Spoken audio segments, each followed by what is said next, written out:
जय भीम दोस्तों आइए एक बार फिर से आप सभी लोगों का हमारे YouTube चैनल पर हार्दिक स्वागत है। दोस्तों सीधी बात, नो बकवास, सीधे वीडियो में हम आपको लेकर के चलेंगे मुद्दे की ओर। दोस्तों 2024 का लोकसभा चुनाव अब पूरी तरीके से भाजपा वर्सेज मायावती का हो चुका है। जी हां दोस्तों, अगर आप सोशल मीडिया पर एक्टिव रहते हैं तो आप सोशल मीडिया पर भी लगातार ऐसी खबरें सुन रहे हैं कि अखिलेश यादव जो प्रारंभ में लोकसभा चुनाव के लिए बहुत ही ज्यादा एक्टिव थे, अब वो खामोश नजर आ रहे हैं और यहां तक अभी वो अपनी 80 लोकसभा सीटों पर उम्मीदवार तय नहीं कर पाए हैं, क्योंकि उन्होंने ही सबसे पहले उम्मीदवारों का चयन करना शुरू किया था।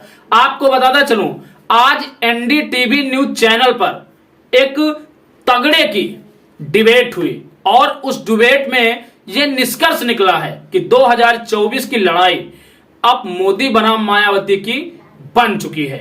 उस खबर में दिखाया जा रहा है कि अखिलेश हुए बैकफुट और मायावती फ्रंट। साथियों, अपने चैनल के माध्यम से मैंने आप तक बीएसपी सुप्रीमो मायावती जी को लेकर जो बड़े बड़े राजनीतिक विश्लेषकों ने और बड़े बड़े पत्रकारों ने बयान दिए वो सुनाए। आज फिर मैं अपने चैनल के माध्यम से आप लोगों के लिए पब्लिक इंडिया यूट्यूब चैनल के एक बड़े राजनीतिक विश्लेषक आत्मजीत जी का बयान निकाल कर लाया हूं। इस समय की परिस्थितियों में उन्होंने बीएसपी सुप्रीमो मायावती जी को लेकर क्या कुछ कहा है, तो पहले आप सुनिए आत्मजीत जी का वो बयान, उसके बाद हम उस पर चर्चा करेंगे। सुनिए उनका बयान। जब मायावती की बात आती है, मायावती तो अपने सोशल जस्टिस फॉर्मूले पे ही खड़ी है। वो 2004 में भी वही थी, 2010 में भी वही थी, 2014 में भी वही थी और 2019 में भी वही थी और 2024 में भी वही है। उनका काम करने का तरीका अलग है। वो डिस्ट्रिक्ट कोऑर्डिनेटर बनाती हैं, वहां पे देखती हैं कौन लोग क्या काम कर रहे हैं और वहां से अपना जो कैंडिडेट चुन के आता है उसको टिकट देती है, उसको इलेक्शन लड़वाती है। तो मायावती तो अपनी टच से मस नहीं हुई। वो तो किसी पार्टी को टारगेट भी नहीं करती, ना वो कांग्रेस को टारगेट करती, ना वो बीजेपी को टारगेट करती। वो तो कहती है हम तो अपने समाज के लोग, सर्वजन सुखाय सर्वजन हिताय पे हम काम कर रहे हैं और जो हमारे समाज के लोग हैं, बहुजन समाज के लोग हैं, उनके साथ हम जुड़े हुए हैं। हम ना बीजेपी से एतमाद रखते हैं, ना हम कांग्रेस पार्टी से एतमाद रखते हैं। तो दोस्तों आप लोगों ने सुना पत्रकार आत्मजीत सर जी का ये बयान। इस बयान में वो सीधे सीधे कह रहे हैं कि बीएसपी सुप्रीमो मायावती जी अपने सोशल इंजीनियरिंग के उसी पुराने फॉर्मूले पर अडिग है, जिस फॉर्मूले पर वो 2004 में चली थी, जिस फॉर्मूले पर वो 2009, 2014 और 2019 में लड़ी। वो सीधे सीधे बोल रहे हैं कि बीएसपी सुप्रीमो मायावती जी जिले में अपने प्रभारी, अपने कोऑर्डिनेटर और अपने जिला अध्यक्ष बनाती हैं। जो अच्छा संघर्ष करता है बीएसपी सुप्रीमो मायावती जी लोकसभा चुनाव में उसको प्रत्याशी बनाती हैं। वो सीधे सीधे कह रहे हैं कि बीएसपी का ना तो कांग्रेस से कोई मतलब है और ना ही बीजेपी से। वो अपनी पार्टी की पॉलिसी सर्वजन हिताय और सर्वजन सुखाय पर चलकर बहुजन समाज के लिए लड़ाई लड़ती हैं। दोस्तों ये तो रहा पहला बयान। अभी आप उनका एक दूसरा बयान सुन लीजिए। सुनिए आत्मजीत का दूसरा बयान। तो अब बीएसपी की बात जहां तक आती है, बीएसपी तो अपने बहुजन समाज के लोगों के साथ ही खड़ी है, उन्हीं को टिकट दे रही है और उनपे तमाम तरीके के एलिगेशन लगते हैं कि वो वोट कटुआ पार्टी है, वो बीजेपी के साथ मिली हुई है, वो बीजेपी के से डरी हुई है, उस पर ईडी सीबीआई का पहरा है।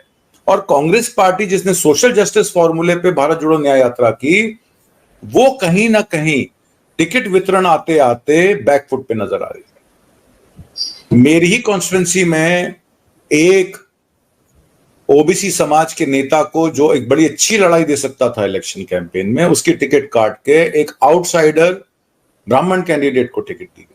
तो दोस्तों आप लोगों ने सुना आत्मजीत सर का दूसरा बयान। वो दूसरे बयान में कह रहे हैं कि बीएसपी सुप्रीमो मायावती जी आज भी अपने बहुजन समाज के साथ खड़ी हुई हैं। वो उन्हीं लोगों को टिकट दे रही हैं। भले ही इस देश के तमाम लोग बीएसपी सुप्रीमो मायावती जी पर ये आरोप लगा रहे हो कि वो वोट कटवा पार्टी बन चुकी हैं, वो बीजेपी की बी टीम बन चुकी है। दोस्तों आत्मजीत का ये बयान ये साबित करता है कि बीएसपी सुप्रीमो मायावती जी अभी भी बहुजन महापुरुषों के बताए हुए सिद्धांत पर अडिग हैं और वो कांग्रेस के उच्च लीडर राहुल गांधी जी के बारे में बता रहे हैं। वो कह रहे हैं कि राहुल गांधी ने भले ही भारत जोड़ो यात्रा की हो, भले ही उन्होंने इस देश में ओबीसी और पिछड़े की धुनी उठाई हो, लेकिन जब टिकट बंटवारे का नंबर आया तो उन्होंने सोशल इंजीनियरिंग को उठाकर ताक पर रख दिया और सवर्ण उम्मीदवारों को ही ज्यादा से ज्यादा संख्या में टिकट वितरण किए। उन्होंने एक उदाहरण भी दिया है कि एक ओबीसी उम्मीदवार जो चुनाव में बीजेपी को अच्छी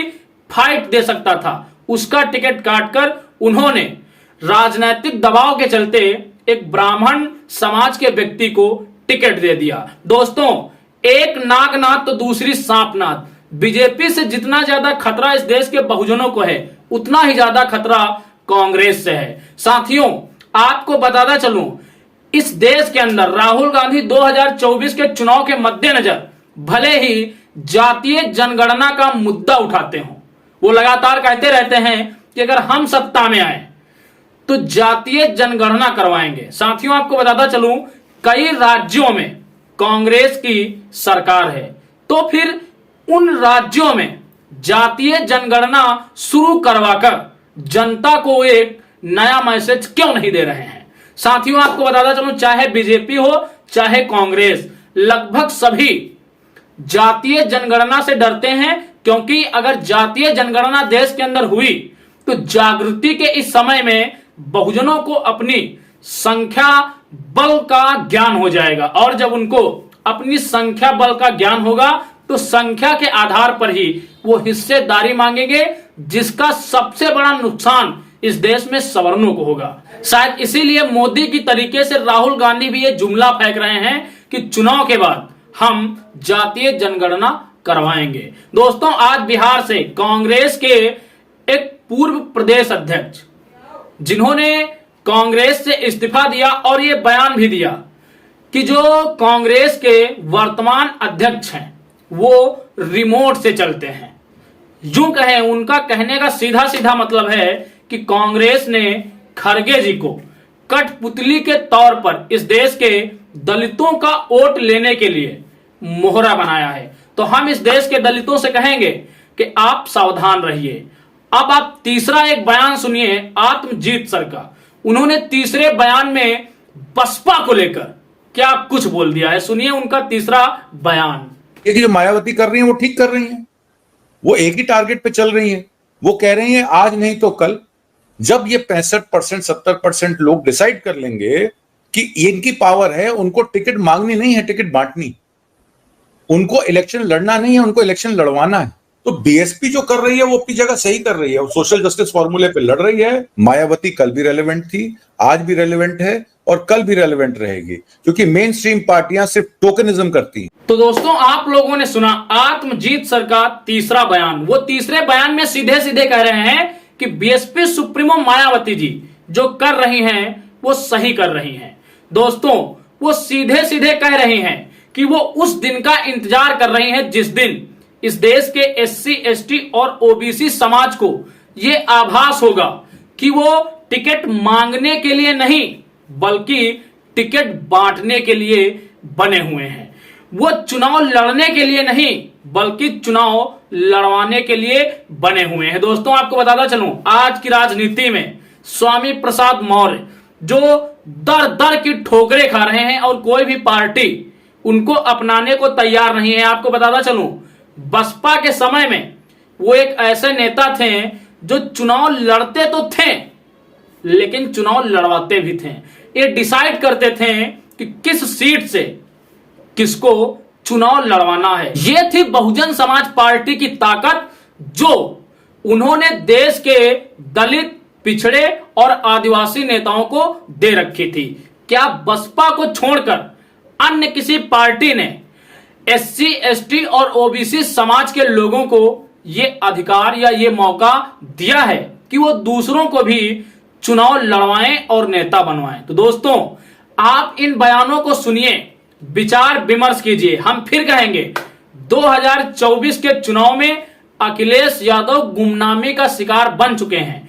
इस देश में लगभग 20% मुस्लिम समाज है, जिसका आधा हिस्सा अब बीएसपी की ओर रुख कर चुका है। इसलिए आप गुमराही का शिकार मत होइए और बसपा के साथ जुड़े रहिए। 2024 का लोकसभा चुनाव काफी ज्यादा दिलचस्प होने वाला है और जो इसके आंकड़े होंगे वो 2007 की तरीके से चौंकाने वाले होंगे। दोस्तों, इस वीडियो में इतना ही। बाकी अगर वीडियो आपको सही लगा है तो वीडियो को लाइक करें, शेयर करें और चैनल को सब्सक्राइब करें। हम मिलेंगे एक अगले वीडियो में एक अगले मुद्दे के साथ। तब तक के लिए आप सभी को मेरा सादर जय भीम, जय भारत, जय संविधान।